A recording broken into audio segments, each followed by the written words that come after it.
I was working in corporate America, minding my own business, doing really great, and decided I was just going to be God's love extended to every single person I encountered.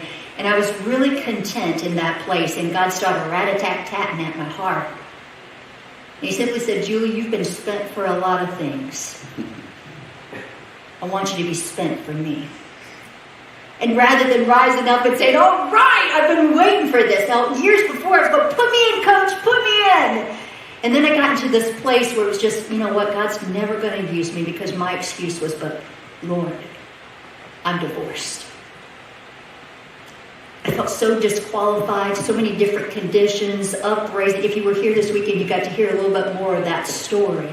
But in this season, when God was speaking, to be spent for him, my natural response is, but Lord, I'm divorced. As if that shocked him off the throne, right? I told him something he didn't know. Oh, he's like, oh, wait oh my goodness, I forgot about that. Yeah, I forgot about that. Oh, no. You know what God spoke to me in that moment? He didn't condemn me. He didn't say, oh, I didn't realize that. He simply said, the things that you think disqualify you will be the very platform from which you stand. Amen.